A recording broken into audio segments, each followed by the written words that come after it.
ഇന്നെന്താ പതിവില്ലാതെ വെള്ളം തന്നെ സ്വീകരിക്കുന്നത്? വേറൊന്നും തരാൻ ഉദ്ദേശമില്ലേ?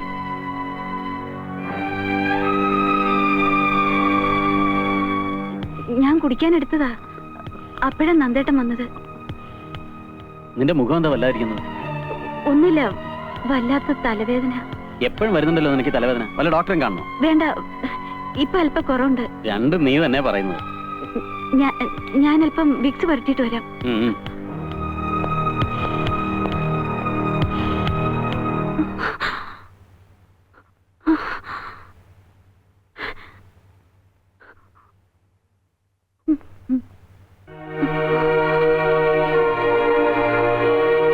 എന്താ? എന്തു പറ്റി? തലയ്ക്ക് ഒരു മരവിപ്പ് പോലെ. ഇതാ ഞാൻ പറഞ്ഞത്, ഡോക്ടറെ കാണണമെന്ന്. വേണ്ട, കുറച്ചേരം കിടന്നാ മാറിക്കോളാം.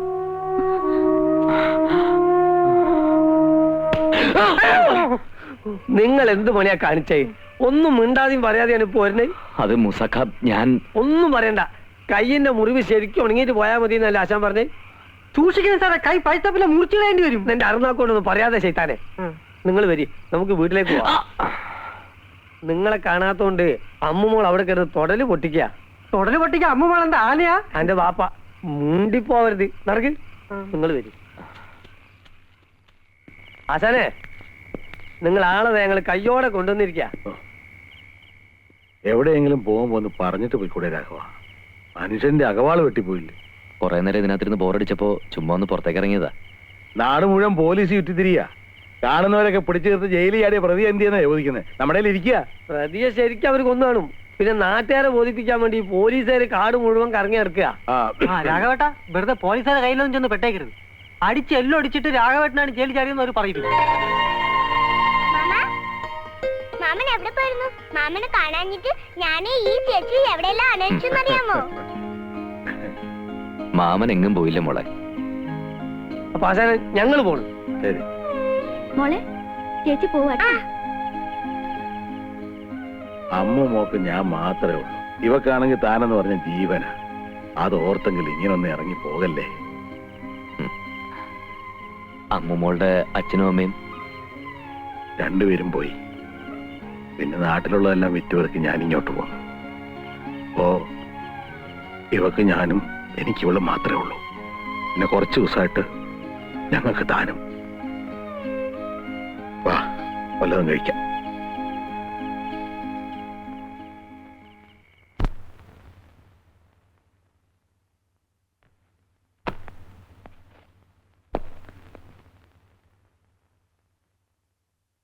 ഇതെന്താ, ഒന്നും കഴിക്കുന്നില്ലേ? വേണ്ട വേണ്ട, കഴിക്കാൻ നിന്നാ വൈകും. 9 മണിക്ക് DIG സ്റ്റേഷനിലെത്തും. പുള്ളിയാണെങ്കിൽ ആളൊരു ചൂടനാ. ഇവിടെ വന്നിട്ട് ഒരു ദിവസമെങ്കിലും മനസമാധാനമായിട്ട് കിടന്ന് ഉറങ്ങാൻ പറ്റിയിട്ടുണ്ടോ? ഇപ്പൊ നോക്കിയാൽ ഈ തിരക്കും ടെൻഷനും തന്നെ. നന്ദേട്ടാ, നമുക്ക് വേറെ എവിടേക്കെങ്കിലും ഒരു ട്രാൻസ്ഫർ വാങ്ങിയാലോ? പിന്നെന്താ, എനിക്ക് ഇഷ്ടമുള്ളിടത്തേക്ക് ട്രാൻസ്ഫർ തരാൻ എന്റെ അമ്മായിയപ്പനല്ലേ ഹോം മിനിസ്റ്റർ. മനുഷ്യരെക്കാൾ കൂടുതൽ മൃഗങ്ങളുള്ള കാട്ടുപ്രദേശത്തല്ലേ താമസം. സ്വഭാവത്തിലും അത് കാണാതിരിക്കില്ല. ഓ, അത് ശരി. അപ്പൊ എനിക്ക് മൃഗത്തിന്റെ സ്വഭാവമാണെന്നാണ് നീ പറയുന്നത്? ഏയ്, എന്ന് ഞാൻ പറഞ്ഞില്ല. കുറെ നാളും കൂടി ഇവിടെ കഴിയേണ്ടി വന്നാ എനിക്കും ഈ സ്വഭാവം പകരുമെന്ന് പറഞ്ഞതാ. മനസ്സിലാവുന്നുണ്ട്. ഡിപ്പാർട്ട്മെന്റിൽ നിന്നും എന്നെ ഏൽപ്പിക്കുന്ന ജോലികൾ ചെയ്യാൻ ബാധ്യസ്ഥനാണ് ഞാൻ. അതിൽ റിസ്കിന്റെയും ബുദ്ധിമുട്ടിന്റെയും കാര്യം ഞാൻ ആലോചിക്കാറില്ല. ഇപ്പൊ എന്റെ ലക്ഷ്യം മാധവൻകുട്ടിയാണ്. ഏത് പാതാളത്തിൽ ഒളിച്ചാലും ഞാൻ അവനെ പിടിക്കും. ചിലപ്പോ ജീവനോടെ അല്ലെങ്കിലും.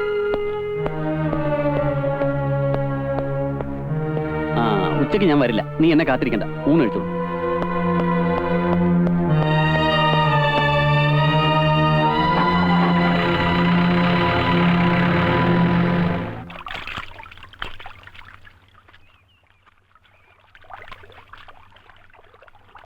ആമിന, ഒറ്റയ്ക്ക് നിന്നാണോ തുണി തിരുമുന്നത്? ഒറ്റയ്ക്ക് നിന്നാ വല്ലരും പിടിച്ചോണ്ട് പോവാ. വല്ല കാട്ടുമൃഗങ്ങളും വന്നാൽ ആമിനയ്ക്ക് പേടിയാവൂലേ? എന്നിട്ട് നിങ്ങളെ കണ്ടിട്ട് നമ്മള് പേടിച്ചില്ലല്ലോ. ആമിനയുടെ തമാശ കേൾക്കാൻ എനിക്ക് എന്ത് ഇഷ്ടമാണെന്നറിയാമോ? അലക്ക് നിർത്തിയിട്ട് വേഗം കുളിക്കാൻ നോക്ക്. ആരെങ്കിലും വരുന്നുണ്ടോ ഞാൻ നോക്കിക്കോളാം. നിങ്ങൾ മര്യാദയ്ക്ക് ഇവിടുന്ന് പോണുണ്ടാ? നമ്മൾ 2 ജാതി ആയതുകൊണ്ടാ ആമിനയ്ക്ക് പേടി. അതൊരു പ്രശ്നമേ ഇല്ല. ഹിന്ദു മുസ്ലിം മതമൈത്രിയുടെ ഒരു മനുഷ്യ ചങ്ങല കൂടെ സൃഷ്ടിക്കും. അയ്യോ, ആടാ ജാതി മാറുന്ന സ്നേഹിക്കാൻ പറ്റിയ മോന്ത നായിന്റെ മോൻ ഇനങ്ങാന്റെ മോളെ പിന്നാലാണ് എന്റെ എല്ലാവരും മനുഷ്യനെങ്ങാണ്ട പോവാൻ പറഞ്ഞപ്പോ പിന്നെ നിൽക്കണം. ഈ കാര്യത്തിൽ മൂസാക്ക ഞങ്ങൾ അനുഗ്രഹിക്കണം. ആരാ? ഇങ്ങനെയൊക്കെ മൂസാക്കെ സഹായിക്കാൻ പറ്റും. കാരണം നായിന്റെ മോളെ ഇനെങ്ങാനും എന്റെ മോളെ പിന്നാലെ നടന്നില്ലെങ്കിൽ ഒരു ഒറ്റ അടിക്കാൻ മയ്യത്തി ഞാൻ എടുക്കും കേട്ടോ. പോ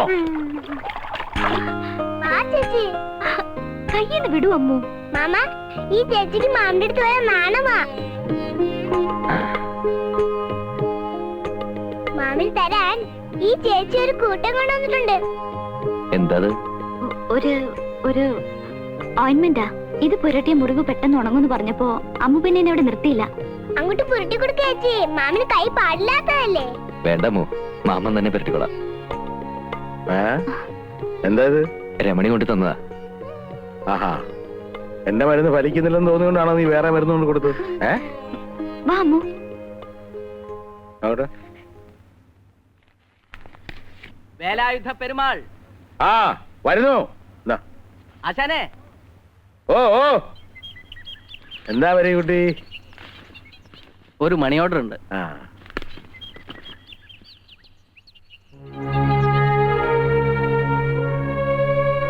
തിരിച്ചയച്ചേര്. തിരിച്ചയക്കാനോ? എന്തു പറ്റി? വേണ്ടടോ, ഇനി ഈ പണം എനിക്ക് വേണ്ട. അപ്പൊ കൈപ്പറ്റുന്നില്ല. എന്താ മണി ഓർഡർ തിരിച്ചയച്ചത്? അത് വേണ്ടെന്ന് വെച്ചു. അതെന്താ? ഈ ജോലി ചെയ്ത് കിട്ടുന്ന കൂലിക്ക് അധ്വാനത്തിന്റെ ഫലം എന്നാണല്ലോ പറയാ. ഇതുവരെ അധ്വാനം ഇല്ലാതെ ഒരു നിമിഷം കൊണ്ട് ചെയ്തു തീർക്കുന്ന ക്രൂരകൃത്യത്തിനുള്ള കൂലിയാ. ഞാനൊരു സെൻട്രൽ ജയിൽ ജീവനക്കാരനാ. സെൻട്രൽ ജയിലിൽ എന്ത് ജോലിയാ? ഈശ്വരൻ വിചാരിക്കുന്നതിലും വേഗം മനുഷ്യജീവൻ ഒടുക്കുന്ന ആളാ.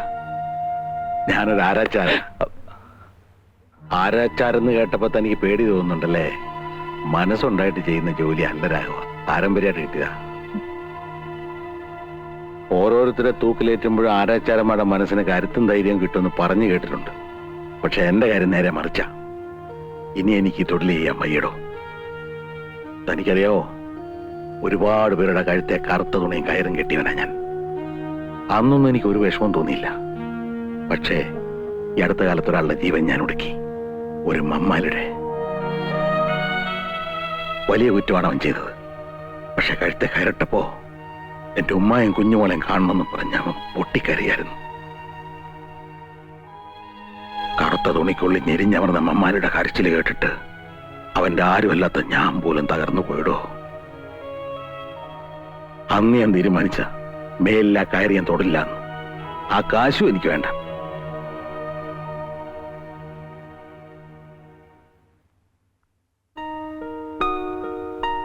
നന്ദേട്ടാ,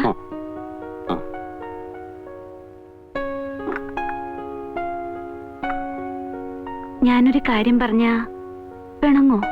കാര്യം എന്താണെന്ന് പറ, എന്നിട്ട് തീരുമാനിക്കാൻ ഇണങ്ങണോ പിണങ്ങണോന്ന്. എനിക്കൊന്ന് വീട്ടിൽ പോണമെന്നുണ്ട്. ഞാൻ പൊയ്ക്കോട്ടെ? എന്താ പെട്ടെന്ന് ഇങ്ങനെ തോന്നാൻ? അല്ലെങ്കിൽ വീട്ടിൽ പോകാൻ പറഞ്ഞാൽ പോലും പോകാത്തവളായിരുന്നല്ലോ നീ. അമ്മയെ കണ്ടിട്ട് കുറെ ദിവസമായില്ലേ, അതുകൊണ്ടാ. അതിന് അമ്മ അസുഖമായിട്ട് കിടക്കൊന്നും അല്ലല്ലോ ഉടനെ പോയി കാണാൻ. അസുഖം ഉണ്ടെങ്കിൽ മാത്രമേ അമ്മയെ കാണാവൂ എന്നല്ല ഞാൻ പറഞ്ഞത്. ഡേ ആൻഡ് നൈറ്റ് ഡ്യൂട്ടിയാണ് എനിക്കിപ്പോ. നീ ഇവിടെ ഇല്ലെങ്കിൽ എന്റെ ഒരു കാര്യവും നടക്കില്ല. അതുകൊണ്ടാ.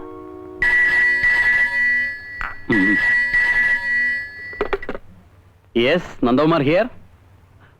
സർ സർ, 5-6 പോലീസുകാരൻ വെച്ച് കാട് മുഴുവൻ സെർച്ച് ചെയ്യാൻ ബുദ്ധിമുട്ടാണ് സർ. അതുകൊണ്ടാ.